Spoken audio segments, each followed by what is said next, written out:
आज क्लास 8 गणित में जो अभ्यास हम पढ़ेंगे वो है पूरक कोण, संपूरक कोण और संलग्न कोण, यानी कॉम्प्लीमेंट्री एंगल, सप्लीमेंट्री एंगल और एडजेसेंट एंगल। ये कोण क्या है, इसे किन्हें कहते हैं, इसका मतलब क्या है, किस प्रकार के कोणों को पूरक, संपूरक या संलग्न कोण कहते हैं, इसे विस्तार में जानने से पहले हमें जानना होगा, जो इसके पहले भी हम जान चुके हैं, कि न्यून कोण, अधिक कोण, समकोण और दो समकोण यानी राइट टू राइट एंगल्स यानी 180 डिग्री किसे कहते हैं, ये हम थोड़ा सा दोबारा से जान लेते हैं। तो देखो, सबसे पहले मैंने यहाँ पे तुम्हारे लिए न्यून कोण का चित्र बनाया। न्यून कोण किसे कहते हैं? वो कोण जिन कोणों का मान 90 डिग्री से छोटा होता है, जिन कोणों का मान 90 डिग्री से छोटा होता है।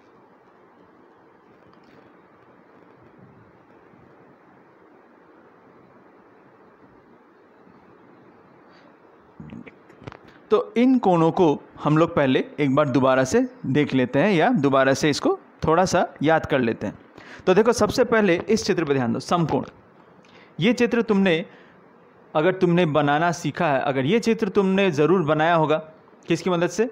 इस चांदा की मदद से, इस प्रोडक्टर की मदद से या डी की मदद से। तुमने एक लाइन बनाई होगी जिसके बीचों बीच डी को रखा होगा और देखो एकदम सीधा सीधी, यानी यहाँ पे इस बिंदु पे तुम्हें 90 डिग्री मिलेगा। इस प्रकार से तुमने 90 डिग्री का कोण ज़रूर बनाया होगा। तो ये जो 90 डिग्री का कोण है, इसे हम लोग क्या कहते हैं? इसे हम लोग कहते हैं राइट एंगल या समकोण। इसे कहते हैं हम लोग राइट एंगल या समकोण। ये तुम्हें ज़रूर मालूम होगा। एक समकोण और न्यून कोण, एक समकोण और अधिक कोण में क्या विशेषता है? ध्यान से देखो, न्यून कोण यानी एक्यूट एंगल उन्हीं कोणों को कहा जाएगा जिनका मान 90 डिग्री से छोटा होता है। जिन कोणों का मान 90 डिग्री से छोटा होता है, यानी 0 से लेकर 89.9, 0 से लेकर 89.9 डिग्री तक हम कहेंगे वो क्या है? न्यून कोण है। क्यों? क्योंकि वो 90 डिग्री से छोटा है। तो जिन कोणों का मान 90 डिग्री से छोटा होता है उन्हें हम न्यून कहते हैं। जैसे उदाहरण के लिए मैंने यहाँ 60 डिग्री बनाया हुआ है। अधिक कोण किसे कहेंगे? यानी ऑब्ट्यूज एंगल। जिन कोण का मान 90 डिग्री से बड़ा होता है, 90 डिग्री से जो बड़े होंगे, 90 डिग्री से बड़े कोण यानी 90 यानी 90.1 से लेकर 180 डिग्री तक, ठीक, यानी 90 डिग्री से बड़े होकर 180 डिग्री तक जो कोण होते हैं उन्हें हम लोग क्या कहते हैं? अधिक कोण या ऑब्ट्यूज एंगल। जैसे उदाहरण के लिए मैंने यहाँ 120 बना कर रखा, 120 डिग्री। ये कोण क्या? ये 90 डिग्री से बड़े हैं, ठीक है।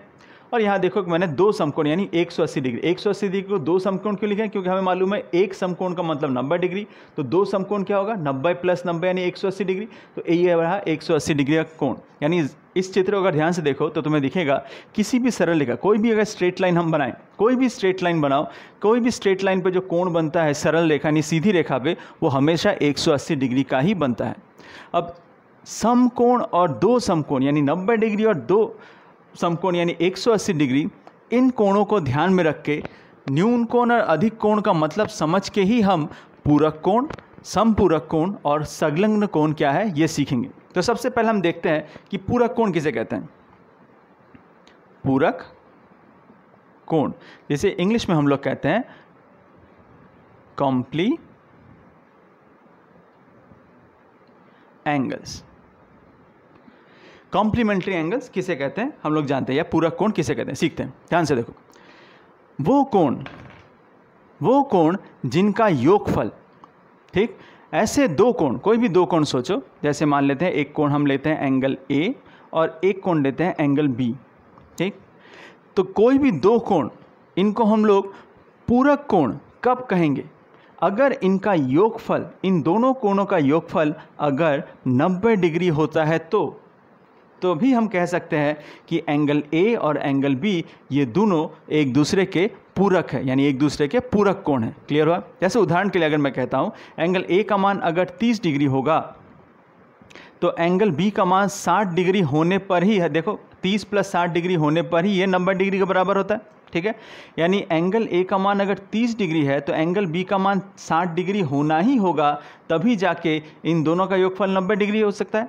यानी जो दो कोण, कोई भी दो कोण जिनका योगफल 90 डिग्री होता है, 90 डिग्री के बराबर होता है, तो उन दोनों कोण को हम एक दूसरे का पूरक कहेंगे। यानी हम कह सकते हैं कि एंगल ए का पूरक एंगल बी है, या ये भी कह सकते हैं कि एंगल बी का पूरक एंगल ए है। क्लियर हुआ, समझ में आया?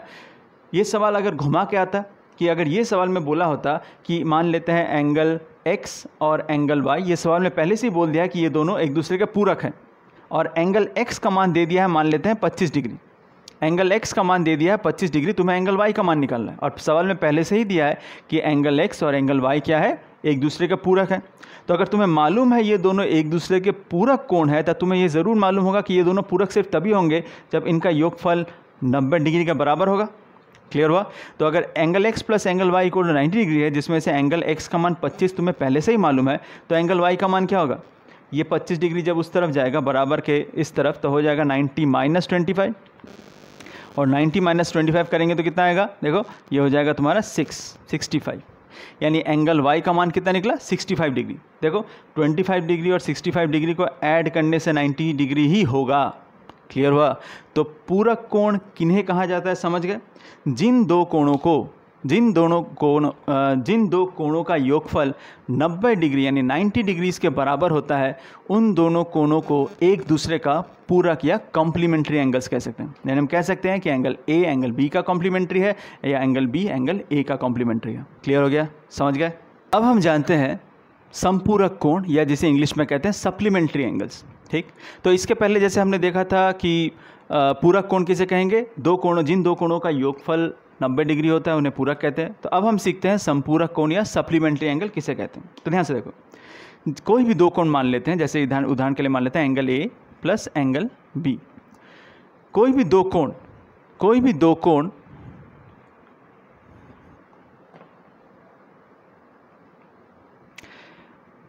हम मानते हैं, जैसे एंगल ए और एंगल बी। कोई भी दो कोण, इनको हम सप्लीमेंट्री एंगल या संपूरक कोण तभी कह पाएंगे अगर इनका योगफल दो समकोण यानी 180 डिग्री के बराबर हो तो। क्लियर हुआ? कोई भी दो कोण ए और बी, जैसे उदाहरण के लिए हमने एंगल ए और एंगल बी माना है, तो कोई भी दो कोण एंगल ए और एंगल बी को हम लोग संपूरक कोण या सप्लीमेंट्री एंगल सिर्फ तभी बोल सकते हैं जब इन दोनों कोणों का योगफल किसके बराबर हो? 180 डिग्री यानी दो समकोण के बराबर हो। क्लियर हुआ? जैसे उदाहरण के लिए बहुत सिंपल से उदाहरण है, जैसे मान लेते हैं एंगल ए का मान अगर 90 डिग्री है, तो देखो एंगल बी का मान भी 90 डिग्री होना ही होगा, तभी जाके ये 180 डिग्री होंगे। क्लियर हुआ? दूसरा उदाहरण मान लेते हैं एंगल ए का मान 60 डिग्री है, तो बताओ एंगल बी का मान कितना होना चाहिए कि वो 180 के बराबर होगा? बोलो, तो वो होना चाहिए 120 डिग्री, तभी जाके वो 180 के बराबर होगा। क्लियर हुआ? यानी एंगल ए का मान अगर 60 डिग्री होता है तो एंगल बी का मान 120 डिग्री होना चाहिए, तभी जाके वो 180 डिग्री के बराबर होगा। यानी एंगल ए और एंगल बी ये एक दूसरे के समपूरक कोण है। यानी एंगल ए का मान 60 डिग्री है तो उसका संपूरक वाला हिस्सा क्या होगा? वो होगा 120। क्लियर, समझ गए? यानी कोई भी दो कोण जिनका योगफल 180 डिग्री के बराबर यानी दो समकोण के बराबर होता है, उन दो कोणों को हम लोग एक दूसरे का संपूरक कहेंगे। क्लियर हुआ? यहाँ पे भी सवाल अगर घुमा के आए, जैसे मान लेते हैं एंगल x और एंगल y, अगर ये बोला है कि ये संपूरक है यानी इन दोनों का योगफल 180 डिग्री है, तुम्हें मालूम है, उसमें से एंगल y का मान अगर मान लेते हैं 10 डिग्री है, तो बोलो तो एंगल x का मान कितना होना चाहिए? तो देखो एंगल x का मान कितना होगा कि उसके साथ 10 जोड़ने पे 180 आएगा। ये 10 अगर उधर लेके जाओ तो 180 से 10 माइनस होगा यानी 170 डिग्री, यानी x का मान होना चाहिए 170 डिग्री। क्लियर हुआ? तो कोई भी दो कोण को हम लोग संपूरक कोण कब बोलेंगे? जब उनका योगफल क्या होना चाहिए? 180 डिग्री होना चाहिए। क्लियर हुआ? अब इसी सवाल को अगर थोड़ा सा मैं घुमा के कहूँ कि क्या जैसे यहाँ पे एंगल ए और एंगल बी है, ठीक है, और मैं कहता हूँ, अगर मैं ये कहूँ कि एंगल ए और एंगल बी दोनों अधिक कोण है यानी दोनों ऑब्ट्यूज एंगल है, तो क्या इनका योगफल कभी भी 180 डिग्री हो सकता है? या क्या एंगल ए और एंगल बी कभी भी संपूरक कोण हो सकते हैं एक दूसरे के? क्या सवाल कहा कि एंगल ए और एंगल बी ये दोनों ही अधिक कोण है यानी ऑब्ट्यूज एंगल है। ठीक, तो क्या इन दोनों का योगफल 180 डिग्री हो सकता है? या इसी सवाल को घुमा के कहूँ कि क्या एंगल ए और एंगल बी एक दूसरे के संपूरक हो सकते हैं? थोड़ा सोचो, एंगल ए और एंगल बी अगर दोनों ही अधिक कोण हैं, यानी दोनों का मान 90 से बड़ा है, दोनों का मान 90 से अगर बड़ा होगा तो इनको योग करने से कभी भी 180 नहीं आएगा, उससे ज़्यादा आएगा। तो यानी एंगल ए और एंगल बी संपूरक नहीं हो सकते अगर ये दोनों अधिक कोण हुए तो। क्लियर हुआ, समझ गए? ये सवाल थोड़ा घुमा के मैंने दिया था, ठीक। तो अब हम सीखते हैं संलग्न कोण किसे कहते हैं। अब हम लोग जानने की कोशिश करते हैं कि संलग्न कोण यानी एडजेसेंट एंगल किन्हें कहते हैं, ठीक है। इसके लिए मैं तुम्हें एक चित्र बनाता हूँ, उस चित्र को ध्यान से देखो, मैं हाथ से बना रहा हूँ। मान लो कि मैंने एक अधिक कोण बनाया ए ओ पी, ठीक है। इसी ओ बिंदु से मैंने एक और रेखा बनाई, मान लेते हैं यह है सी। तो यहाँ देखो दो कोण बन रहे हैं, तुम्हें दिख रहे होंगे। एक एंगल ए ओ सी यानी ये वाला कोण, इसे एंगल 1 कहते हैं, और एक एंगल सी ओ बी, इसे एंगल 2 कहते हैं, और एक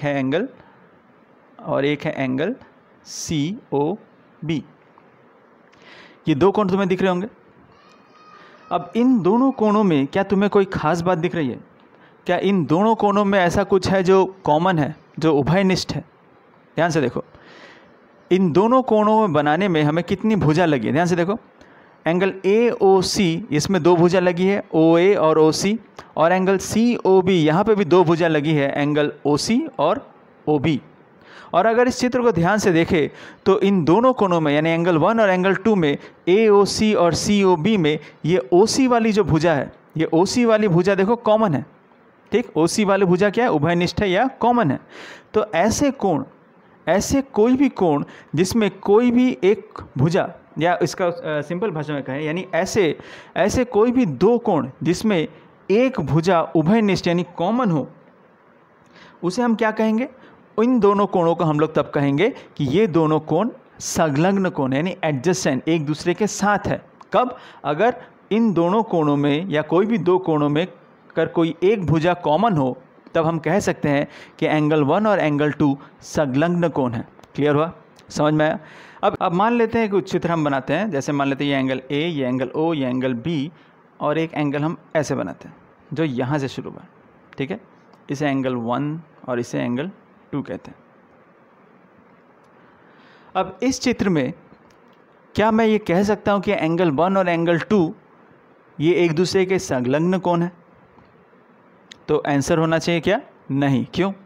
क्योंकि एंगल ए ओ बी और एंगल बी, ये वाली बिंदु देखो, ये ओ से शुरू नहीं, इसका नाम हम दे देते हैं, मान लेते हैं डी, इस बिंदु का नाम।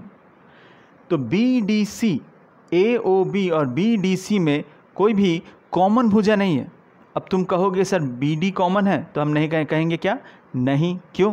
क्योंकि बी डी भुजा और बी ओ भुजा हालांकि दोनों एक ही सरल रेखा पे स्थित है, ये बी डी भुजा बी ओ पे ही स्थित है, लेकिन बी डी की शुरुआत ओ बिंदु से नहीं हुई है, ठीक। यानी हम ये नहीं कह सकते कि बी डी भुजा और बी ओ भुजा का मान बराबर है, सेम भुजा है, नहीं कह सकते।